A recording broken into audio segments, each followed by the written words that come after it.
ഫത്ത-2 guided rocket സിസ്റ്റത്തിന്റെ പരീക്ഷണ വിക്ഷേപണം പാകിസ്ഥാൻ സൈന്യം നടത്തിയതായി ഡോൺ റിപ്പോർട്ട് ചെയ്തു. ഫത്ത പരമ്പര പരീക്ഷണ വിക്ഷേപണ സമയത്ത് ഒരു ദിവസം മുൻപ് ISPR director general lieutenant colonel Ahmed Sharif ചൗധരിയും ഫെഡറൽ ഇൻഫോർമേഷൻ മന്ത്രി അത്തൗള തരാറും പാകിസ്ഥാനിലെ വിവിധ രാഷ്ട്രീയ പാർട്ടികളിലെ അംഗങ്ങളുമായി ചർച്ച നടത്തിയിരുന്നു.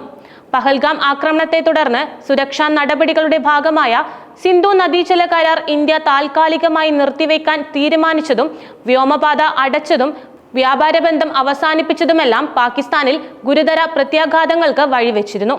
അതിർത്തി കടന്നുള്ള ഭീകരതയ്ക്ക് പാകിസ്ഥാൻ വില നൽകുമെന്ന് ഉറപ്പാക്കാൻ ഇന്ത്യ എല്ലാ ശ്രമങ്ങളും നടത്തുകയാണ്. സൈനിക ശക്തിയെ കൂടാതെ പാകിസ്ഥാനെ ഒറ്റപ്പെടുത്താൻ നയതന്ത്ര നീക്കങ്ങളും ഇന്ത്യ നടത്തുന്നുണ്ട്. അതേസമയം ഇന്ത്യയും പാകിസ്ഥാനും തമ്മിലുള്ള വർദ്ധിച്ചു വരുന്ന സംഘർഷങ്ങൾ പരിഹരിക്കുന്നതിനായി ഐക്യരാഷ്ട്രസഭ രക്ഷാസമിതി യോഗം ചേരാനും തീരുമാനമായിരുന്നു.